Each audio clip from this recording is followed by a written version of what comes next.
Convido os irmãos a abrirem as Sagradas Escrituras na Epístola Universal do Apóstolo Tiago, capítulo 4.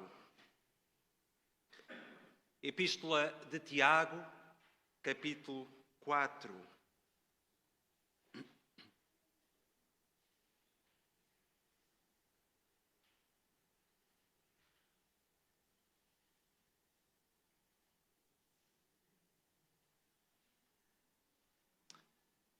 Carta do Apóstolo Tiago, capítulo 4, versículo 1 ao 12.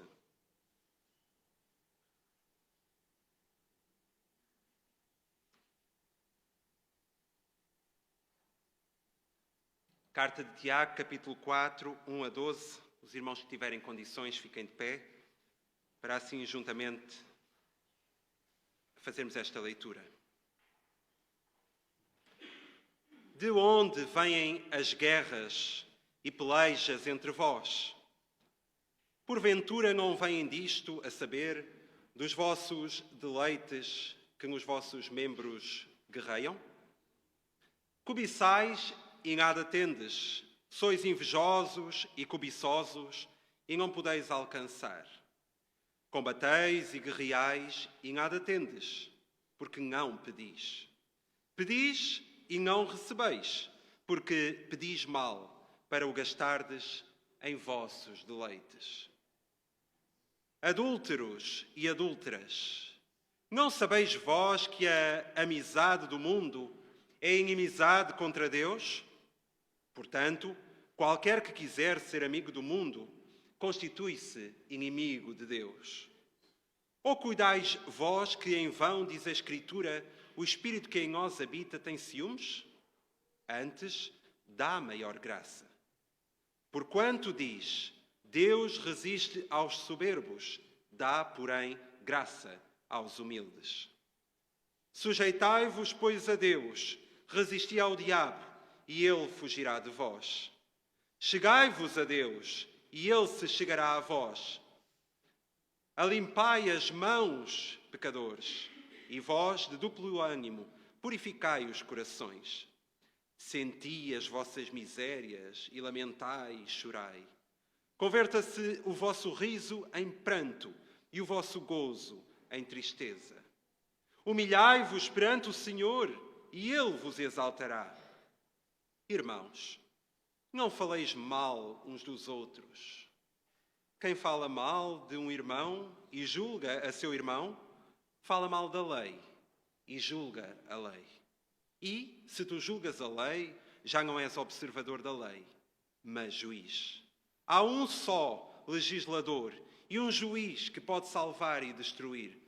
Tu, porém, quem és que julgas a outrem? Amém.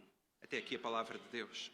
Pai Santo, nós louvamos o Teu nome e agradecemos pelo poder da Tua palavra, porque ela é poderosa para falar aos nossos corações.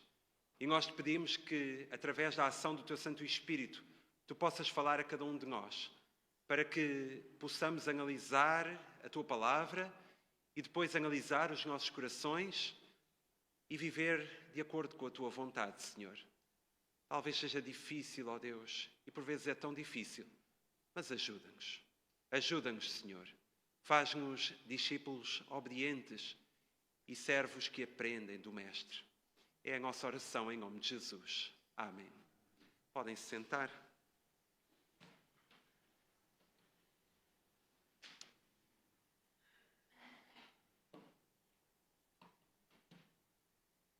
No seguimento do texto que tratámos anteriormente, aqui desta nossa carta de Tiago, a qual temos vindo a meditar, nós vemos que Tiago fala acerca da sabedoria que vem do alto.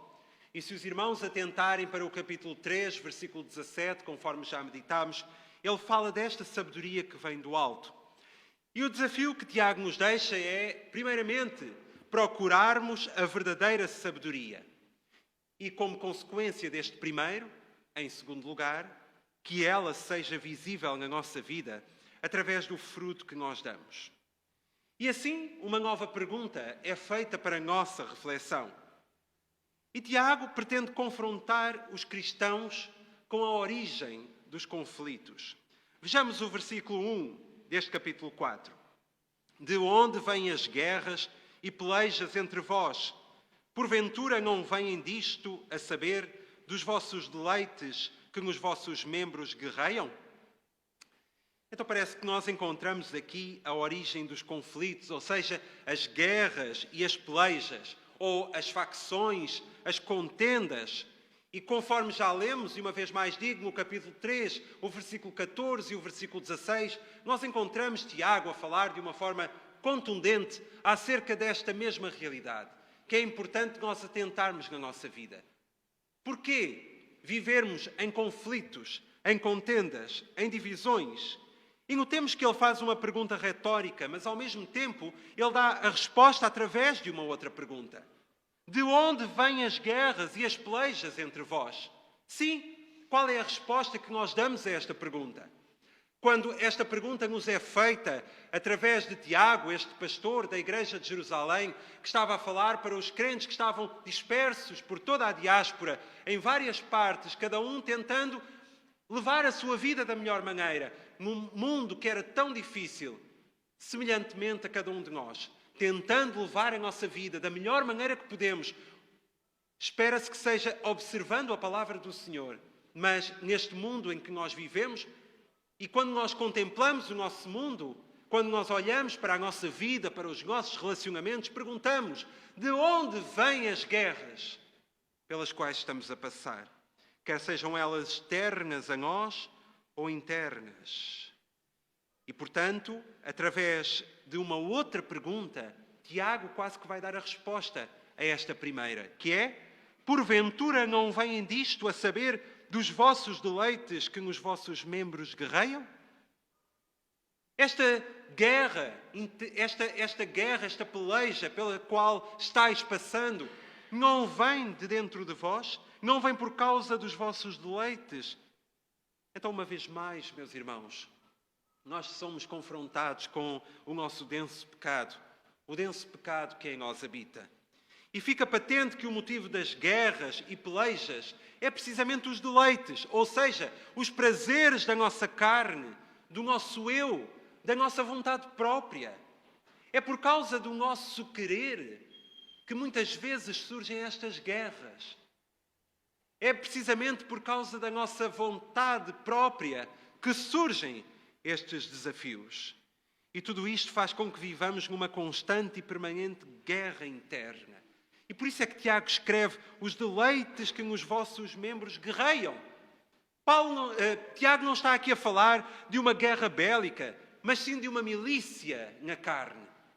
Uma milícia que está dentro de nós e que, por causa dos nossos próprios desejos, as nossas concupiscências, como tantas vezes dizemos, os nossos desejos imoderados, a nossa vontade de nos satisfazermos a nós próprios. E, amados irmãos, como bem sabeis, a nossa vontade não tem fim.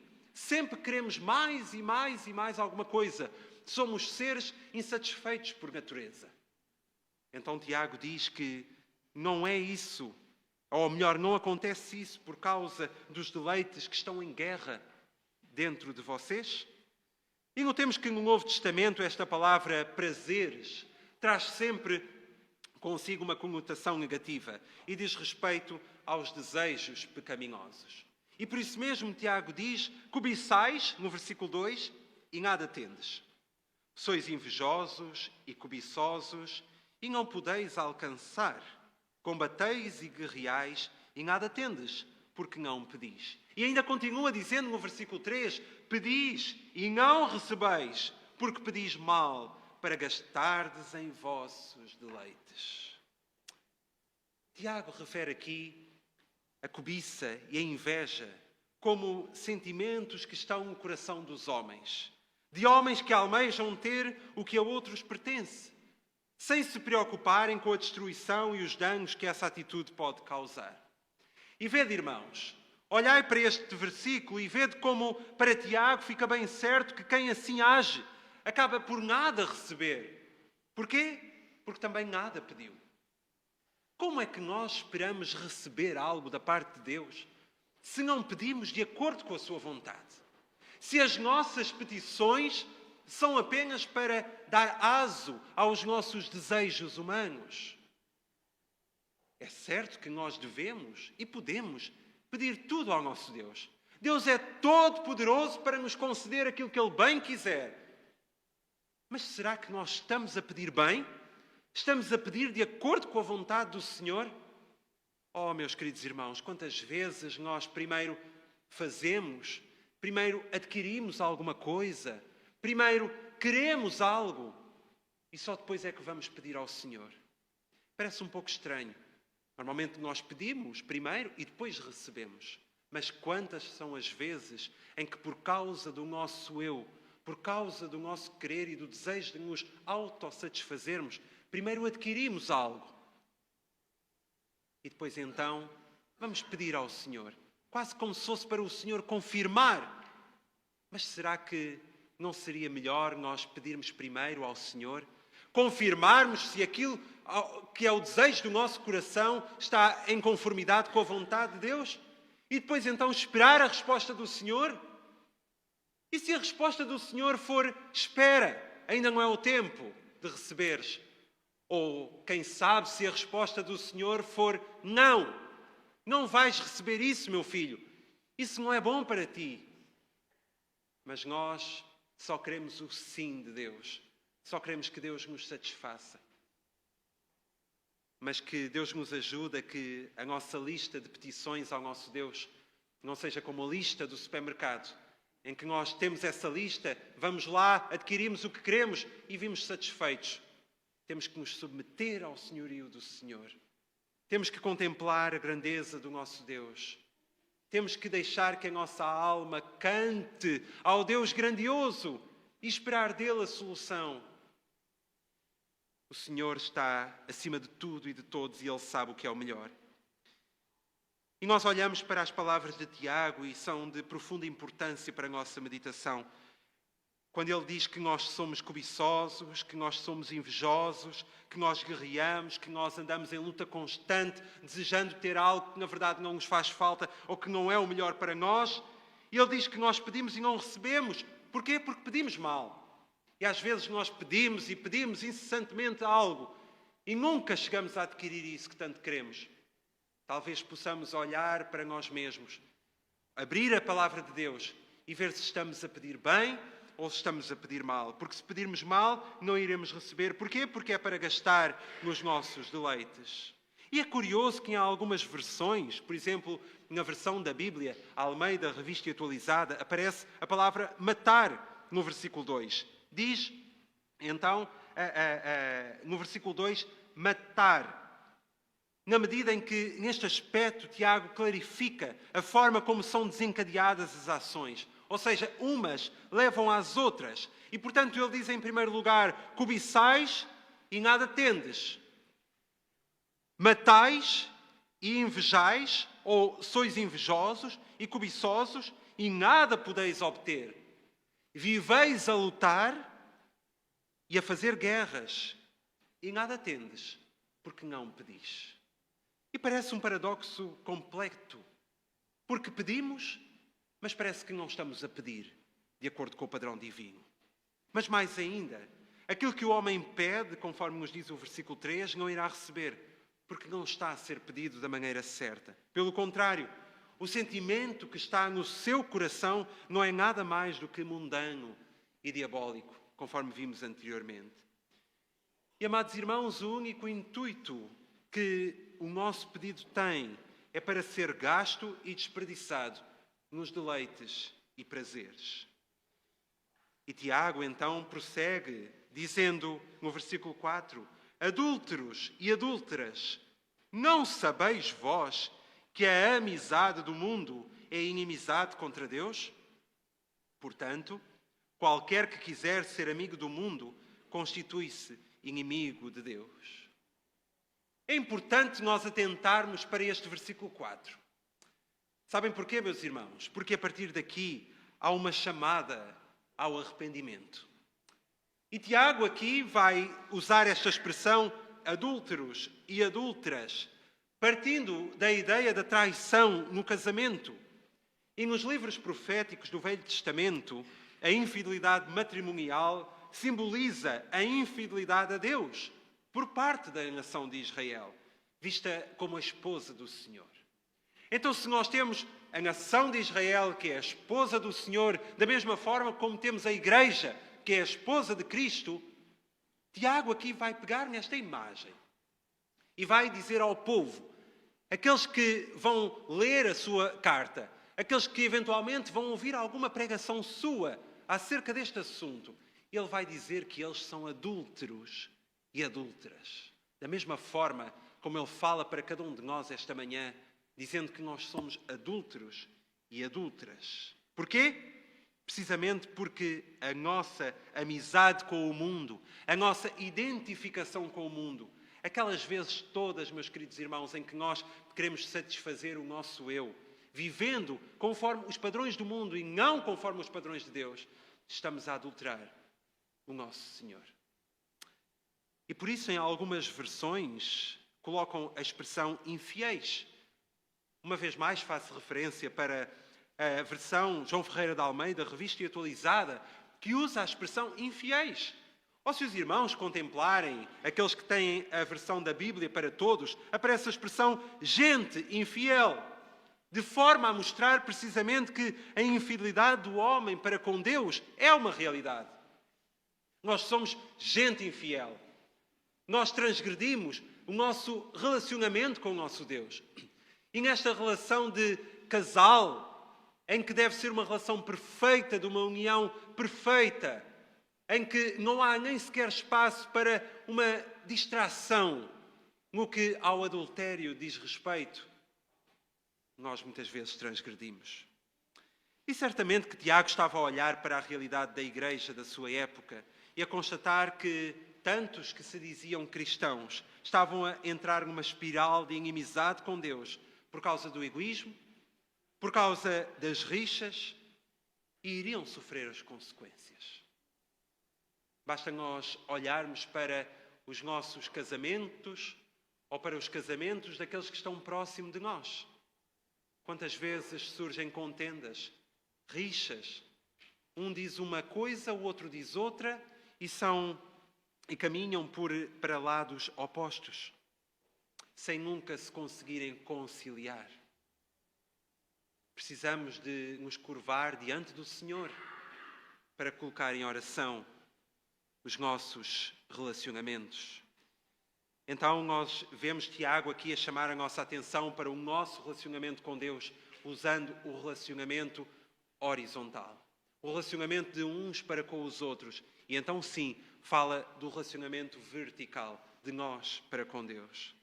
João, na sua primeira carta, no capítulo 2, versículo 15 e 16, diz: não ameis o mundo, nem o que no mundo há. Se alguém ama o mundo, o amor do Pai não está nele. Porque tudo o que há no mundo, a concupiscência da carne, a concupiscência dos olhos e a soberba da vida, ou seja, os bens materiais que levam ao orgulho, não é do Pai, mas do mundo. E o mundo passa, e a sua concupiscência, mas aquele que faz a vontade de Deus permanece para sempre. Aquele que faz a vontade de Deus permanece para sempre. Então que a concupiscência da carne e todos os desejos possam ficar de lado. Tiago prossegue dizendo, fazendo esta pergunta no versículo 5. Ou cuidais vós, que em vão diz a Escritura, o Espírito que em nós habita tem ciúmes. Versículo 6. Antes dá a maior graça. Portanto, diz, Deus resiste aos soberbos, dá, porém, graça aos humildes. Então, esta mesma ilustração que Tiago aqui vai usando, esta ilustração poderosa do casamento, sugere-nos que pensemos no ciúme. O que é o ciúme? Tiago sugere-nos que pensemos no ciúme que por tantas vezes existe de um marido para com a sua mulher e vice-versa. Até certo ponto, esse ciúme pode ser positivo, se for entendido como um sentimento tão forte que é manifesto num amor e intimidade tão intensos que é impossível ser partilhado da mesma forma com qualquer outro homem ou mulher. De modo algum, eu poderei sequer sonhar que a minha mulher possa nutrir um sentimento por outro homem tal como nutre por mim. E eu, da mesma forma, em relação a uma outra mulher. Mas, quando o contrário acontece, nós estamos diante de um caso de adultério. E em muitos relacionamentos nós encontramos, inclusivamente, uma atitude doentia. Uma atitude doentia em que, por causa dos ciúmes e da infidelidade, muitos homens e mulheres chegam a praticar atos hediondos e que mais tarde se vêm arrepender. Pois bem, nós só podemos entender corretamente esta expressão que Tiago aqui refere, o Espírito que em nós habita tem ciúmes, quando entendemos que Deus é o cônjuge do seu povo e requer de nós uma fidelidade total, meus irmãos. Uma fidelidade completa. Entendemos assim que ciúmes, quando aplicado a Deus, tem uma conotação de zelo. Quando os ciúmes são aplicados a Deus, tem uma conotação de zelo. Deus tem zelo por nós, pelo seu povo. E nós, da mesma forma, devemos ter zelo para com o nosso Deus. E a ideia do Velho Testamento, a ideia do Velho Testamento de um Deus zeloso pelo seu povo, conforme já aparece logo desde o início em Êxodo, em Deuteronômio, revela que ele concede ainda maior graça do que qualquer marido para com a sua mulher. E perante isto, nós podemos ver que, de uma forma maravilhosa, Tiago transporta-nos esta ideia de que Deus dá graça, a saber, aos que são humildes, àqueles que vivem em relação de fidelidade e dependência de Deus, contrariamente aos soberbos, cujo orgulho domina as suas vidas. E a esses, Deus resiste. Aos soberbos, Deus resiste, mas dá graça aos humildes. Então, aos soberbos só lhes espera a ruína, mas aos humildes espera-lhes a graça de Deus em todos os seus domínios. E atentemos para o versículo 7. Sujeitai-vos, pois, a Deus, resisti ao diabo, e ele fugirá de vós. Será que esta palavra, sujeitai-vos, não nos faz lembrar algo? Não nos faz lembrar aquela sujeição que deve existir no relacionamento conjugal, do marido para com a mulher e da mulher para com o marido? Uma sujeição completa e eficaz? Então, a resistência ao mal e a tudo aquilo que o mal representa tem que ser uma marca do cristão. Digamos que temos que nos posicionar contra o mal, meus irmãos. E cada vez mais, no mundo em que nós vivemos, temos que nos posicionar contra o mal. Fazer uma barreira contra o mal, para que o mal não invada a nossa vida. E assim como Deus resiste ao soberbo, o cristão também tem que resistir ao diabo e às suas seduções.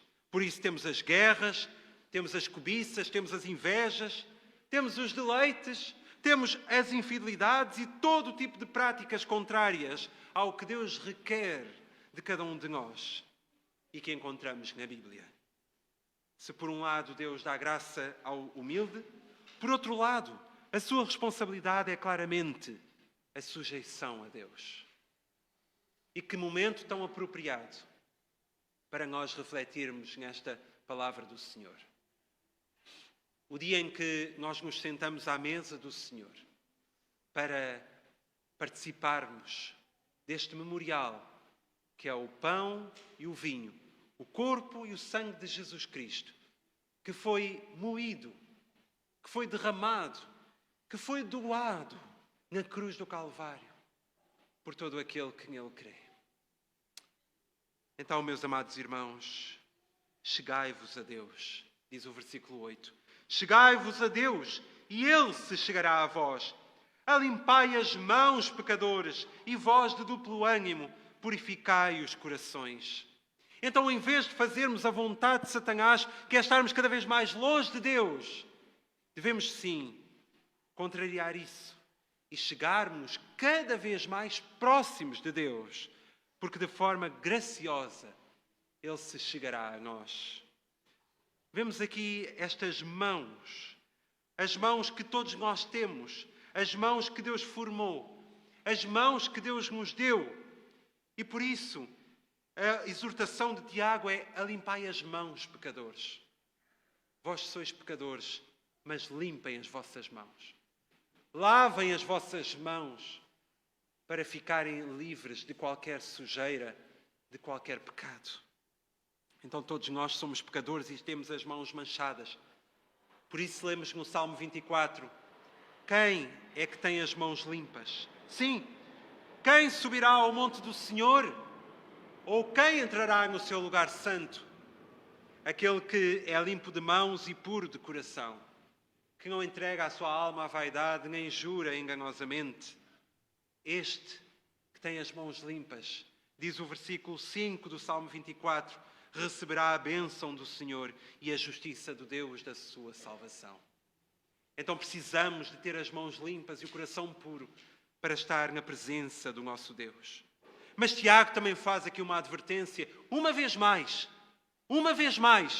Tiago faz esta advertência para o homem de duplo ânimo, ou aquele de coração dobre, isto é, aquele que não inspira confiança, conforme já havia aparecido no capítulo 1 e 2 e agora aqui no capítulo 4. Então a admoestação é para que estes que vivem na hipocrisia, estes que vivem no engano, possam purificar os corações através da graça de Deus. E o versículo 9, Tiago diz, senti as vossas misérias e lamentai e chorai. Converta-se o vosso riso em pranto e o vosso gozo em tristeza. Tiago exige que os crentes reconheçam a sua insignificância diante da majestade e da soberania de Deus.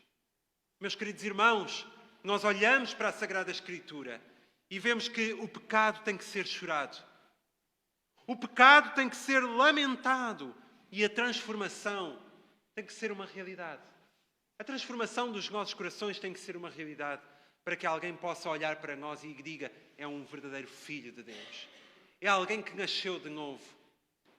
Não vale a pena nós dizermos que somos discípulos do Senhor se não houver novo nascimento na nossa vida. O Senhor Jesus diz, importa-vos nascer de novo. Quem não nascer da água e do Espírito não pode ver o reino de Deus. Então temos que nascer de novo.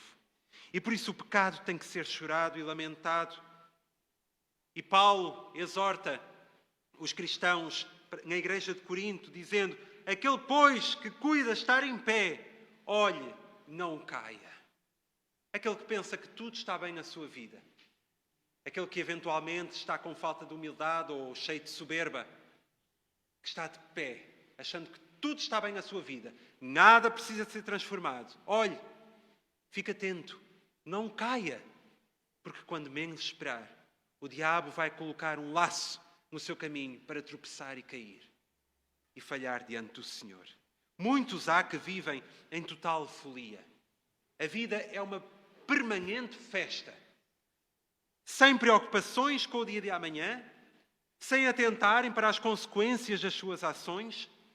Muitos vivem, conforme diz aqui Tiago, com um riso patético na cara e um gozo ou uma alegria ridícula.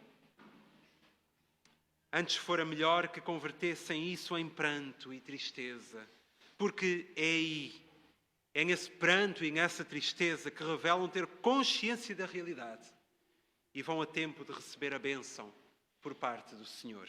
Por isso, versículo 10, humilhai-vos perante o Senhor e Ele vos exaltará. Humilhai-vos, ou seja, reconheçam a vossa pobreza, despojem-se de todo o enaltecimento para que Deus vos exalte. É o que Tiago aqui nos diz. Precisamos de nos libertar daquilo que nos agarra a este mundo, daquilo que nos prende ao reino desta terra, mas olhar para o reino celestial, o reino de Deus, o lugar que o Senhor está preparando para todos nós, meus irmãos. Será que nós vivemos com o nosso coração vibrante, aguardando os novos céus e a nova terra, onde habita a justiça? É preciso que nos humilhemos, que reconheçamos que somos como nada, para que Deus nos exalte. Eis que depois de Tiago convocar de forma contundente os cristãos ao arrependimento, perante as suas ações, ele diz, isto que aqui aparece no versículo 11, irmãos, vede como Tiago, neste seu tom pastoral e carinhoso, ele diz, irmãos, não faleis mal uns dos outros. Irmãos, não faleis mal uns dos outros. Quem fala mal de um irmão e julga a seu irmão, fala mal da lei e julga a lei.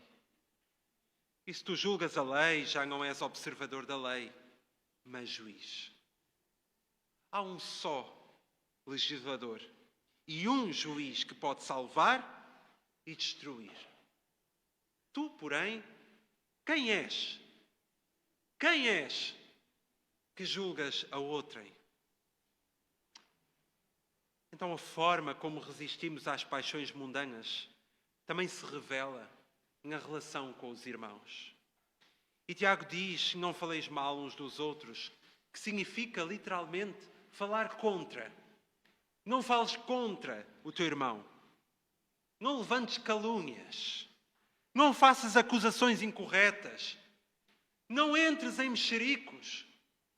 E a lei, conforme encontramos em Levítico, no capítulo 19, versículo 16 e 17, é bem clara, dizendo quais são as consequências para aquele que entra neste tipo de prática, de mexericos, de maldicência.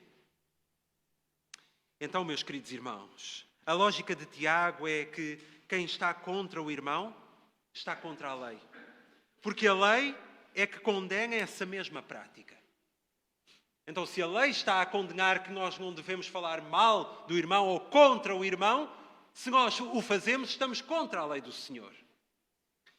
E por isso é que no capítulo 2, versículo 8, Tiago dizia, capítulo 2, versículo 8, todavia, se cumprirdes conforme a Escritura, ou seja, a lei real, amarás a teu próximo como a ti mesmo, bem fazeis. Sim, vocês fazem bem, se amarem o próximo como a vós mesmos. Não amar mais a vocês próprios do que aos outros, mas amar o outro como a ti mesmo. Se cumprires esta lei, a lei real, a lei régia, a lei do Senhor, bem fazeis. Portanto, essa pessoa a si mesmo se arruína porque já não é praticante ou já não é observador da lei. E se não é praticante da lei, quer dizer que considera que tem em si mesmo capacidade para exercer juízo perante o irmão. Eu é que vou dizer que o outro está certo ou errado. Estou a ser juiz. Se eu vou estar a julgar o meu irmão, eu é que estou a ser juiz. Eu é que tenho a capacidade para exercer juízo diante do meu irmão. Mas Tiago é claro, é claríssimo como a água. E ele diz, quem és tu que julgas o teu irmão? Já não és observador da lei, mas sim juiz. E por isso no versículo 12 diz, há só um juiz. Há só uma pessoa que é o legislador. E há só um que é o juiz. Os irmãos querem saber o que é que Jesus diz acerca disto? Vejamos as suas palavras aos discípulos quando prestes a concluir o Sermão do Monte. E se os irmãos quiserem acompanhar a leitura deste texto, Mateus 7, versículo 1 a 5. Mateus 7, 1 a 5. O Senhor Jesus é muito claro quando Ele fala acerca deste assunto. Não julgueis para que não sejais julgados. Então a ordem de Jesus é clara, é expressa. Não julgueis para que não sejais julgados.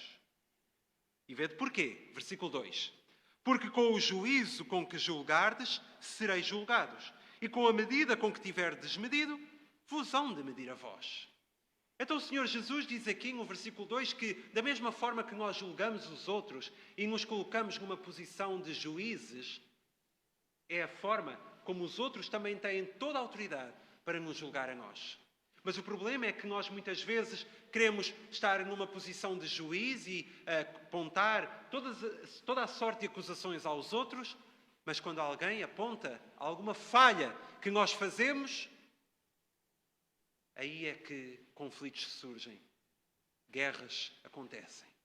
E por isso é que Tiago diz que a origem das guerras não vem senão do nosso interior, do nosso coração, dos membros que estão em nós mesmos e que guerreiam. Então vejam o que Jesus diz no versículo 3 deste capítulo 7 de Mateus. E por que reparas tu no argueiro que está no olho do teu irmão e não vês a trave que está no teu olho? Ou, como dirás ao teu irmão, deixa-me tirar o argueiro do teu olho, estando uma trave no teu? Estas perguntas de Jesus são muito importantes para nós, meus irmãos. Por que é que nós estamos a reparar num argueiro, num cisco, em algo que por vezes é insignificante ou quase não se manifesta e que facilmente poderá ser tratado? E nós estamos a revelar isso, mas não conseguimos de modo algum contemplar a trave que está na nossa visão e que tolda a nossa visão. Porque reparas tu no argueiro que está no olho do teu irmão e não vês a trave que está no teu olho? É que muitas vezes aquele que se põe numa posição de juiz sem dever fazê-lo está a ver o problema no outro, mas não repara nos seus próprios problemas, que podem ser muito mais profundos, muito mais densos, muito mais difíceis de resolver do que um pequeno cisco ou argueiro que está no olho do irmão. E de uma forma muito bem intencionada dizemos: deixa-me ajudar-te. Deixa-me tirar o argueiro que está no teu olho. Mas não vês a trave que está no teu, nem consegues tirar essa trave que está no teu. Ou seja, não consegues resolver o teu problema. O que Jesus diz é igualmente profundo no versículo 5. Hipócrita, tira primeiro a trave do teu olho e então cuidarás em tirar o argueiro do olho do teu irmão. Hipócrita, não passas de hipócrita, que estás preocupado com os problemas dos outros, apontas o teu dedo, mas não te preocupas em resolver os teus. Sim, a palavra de Deus diz que se nós tivermos algo contra os nossos irmãos, se eventualmente verificarmos alguma dificuldade na vida do nosso irmão, devemos chegar-nos junto desse irmão e ajudá-lo em amor.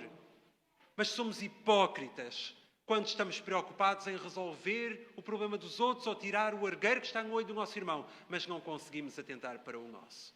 Então, meus queridos irmãos, esta palavra deverá ser viva e eficaz, mais penetrante do que espada alguma de 2 gumes, e deve penetrar até ao interior da nossa alma, das nossas juntas, das nossas medulas, porque esta palavra é apta para discernir as intenções do coração, bem como os nossos pensamentos. Olhemos para a palavra de Deus e vejamos aquilo que Tiago também nos diz. E a conclusão lógica de Tiago neste texto é indestrutível, é incontornável. Ele diz que há um que fez a lei. Só há um que fez a lei e que tem autoridade para julgar corretamente em função da lei que ele mesmo fez ou que ele mesmo estabeleceu. O nosso Deus não é um Deus que está distante de toda a sua criação, como alguns dizem. Deus criou e ausentou-se. Não. Deus é o Criador, mas é o sustentador. Sendo o Criador, Ele é o legislador, aquele que diz como é que algo deve acontecer e isso deve acontecer dessa maneira. Mas sendo Ele o sustentador, é aquele que provê todas as coisas para o nosso eterno bem. Então, quem é este legislador e juiz que pode salvar e destruir? Deus, somente. E quem és tu que julgas os outros? Que Deus nos ajude a guardarmos esta palavra no nosso coração e a respondermos a esta pergunta. Que Ele nos ajude a atentarmos para o nosso coração e a vermos aquilo que é preciso ser transformado, a fim de que possamos ser cada vez mais conformes com a sua vontade. Amém.